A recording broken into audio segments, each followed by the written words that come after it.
Kirsten Dunst, oh, not Kirsten Dunst. I've got Kirsten Dunst on the brain now. Kaylee Croker and Chris Messina are a married couple. She is quite heavily pregnant. She works as a realtor, and he is a former professional tennis player who had a knee injury. Once beat Federer when he was young. Um, very clear about, and he. Sorry. I don't know. As a tennis fan, that detail tickles me. Oh yeah, and it's heavily wasted upon, and he is now a tennis pro, and life is not going quite the way they'd want it to. She's obsessed with true crime podcasts, and she and her friends all listen to true crime podcasts, and it they encounter a plumber and who comes round to fix something, and then a local serial killer strikes, and a number of things rather suggest that their plumber might be the serial killer. And yes, rather than doing the rational thing of going to the police, they decide to blackmail their plumber into doing a podcast with them about being a serial killer. And lo, hilarity ensues. He promises that he's not going to kill people. Does he promise that? It's hard to be sure.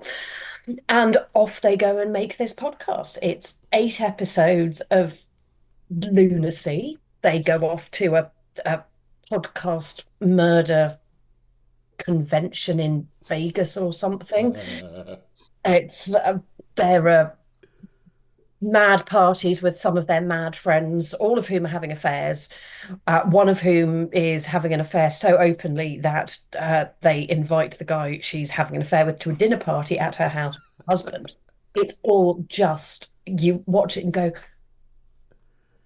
that's mad, isn't it? Why not? Why not?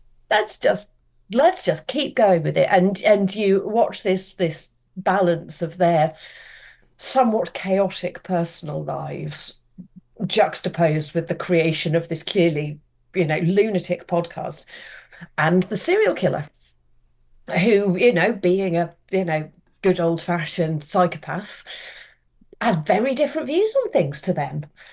And and they have to deal with their attitudes, the attitudes of others to, who's worse? Is the serial killer worse? Or are the people making the podcast with the serial killer worse because they are enabling this? They're making money off it. He's clearly mad, but they're, what do you make of this? Yes. It's great fun. I mean, I think I watched it either all in one go or over 2 days. I can't remember which, but it was an intensive viewing session, and I enjoyed every second of it. You have to be, broadly speaking, okay with the idea of serial killers and podcasts, and be tolerant of the real estate business and tennis pros. So, it's just really very odd people. Well, it strikes me like the kind of thing where it has a certain kind of tone, and if you accept that kind of tone, it might be a blast. And if you don't accept the tone, it's just all you're going to do is just be shooting holes in this thing the whole way through.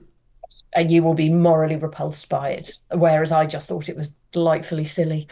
It's just very enjoyable, sit on the sofa and not really think about anything viewing, and whiles away a dull, evening, or couple of evenings, and it just, yeah, it made me giggle. Unsurprisingly, I think we'll see a second series, and Well, we'll it, enjoy watching a second series of it. I mean, it is Kaylee Cuoco who is one of those. She's one of those low key MVPs of almost everything that she's in. Because I Mm. think early on in her career, I remember that she was in a TV show, Eight Simple Rules, which was Eight Yes. Simple Rules for Oh, dating. Yeah, yeah, with John Ritter, like the last thing John Ritter did before he died. And I remember that she was there, and a lot of her career was all about, oh, look at her, look what she looks like, oh, look at her, blonde bombshell and everything. And she has slowly turned it to the point where you're like, no, everything that she's in, you've got to watch it because she's in, it, and she will be like the MVP.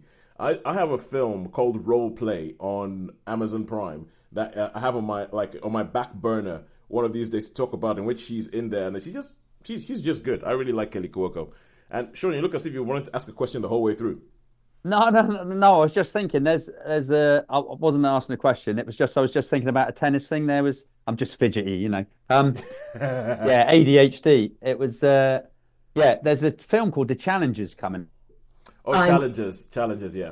I'm going to see it on Tuesday, pre-screening. You're going to see challenges on Tuesday. All right, cool. I Monday.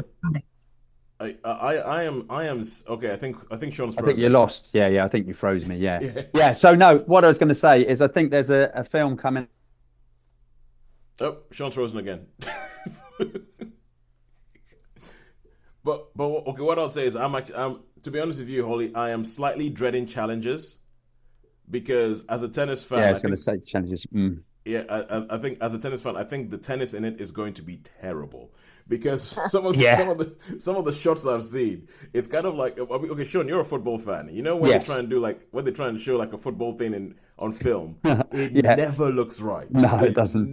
looks right. No. And the what they started doing ever since the Wimbledon film is that they started doing this whole thing where they have people on if you saw them filming it, there isn't actually a ball there. They're just swinging around and they're like, we'll add the ball in post production, and the physics just look off. You're like, Right. Yeah. you I did couldn't see. hit that shot Yeah. with that swing. That doesn't look right. The only one I've seen that got it right, that I think got it, was King Richard. King Richard with Pictures. Yeah, you King said Richard that. actually Yeah, looks yeah. like they're hitting tennis balls. So I am really, really dreading the tennis, and especially because I hear that Luca Guadagnino cares a lot more about the bodies and the sweat and the rippling muscles than he does about the tennis. So I think the Right. tennis is going to be Yeah. terrible. But anyway, Yeah. so Sean, let's try and see what you were going to say about challenges. Yeah, no, I was just going to say, I watched I thought when I first saw it, I saw because they're doing an I think Sean is okay until he starts talking. Once he starts talking, challenges. I froze. Every time I'm trying to talk about challenges, I froze. I don't know. Is someone listening? Do you not want that being? Yeah, no, the trailer just put me off it, so I shan't bother with that. Okay, cool. Because I was going to say that I think that probably that's what they wanted to. They were like, no, he's going to say bad things. Stop him! Stop him! Stop him! Yeah, that's the only time, isn't it? Look at Guadagnino and Zendaya are just sitting somewhere going, "Stop Sean Harris talking." Like, all right, cool. But Holly, how many stars would you give based on the true story? I'm going to give it a solid 3. Thoroughly All enjoyed right. it. Would watch again. All right. Okay, cool.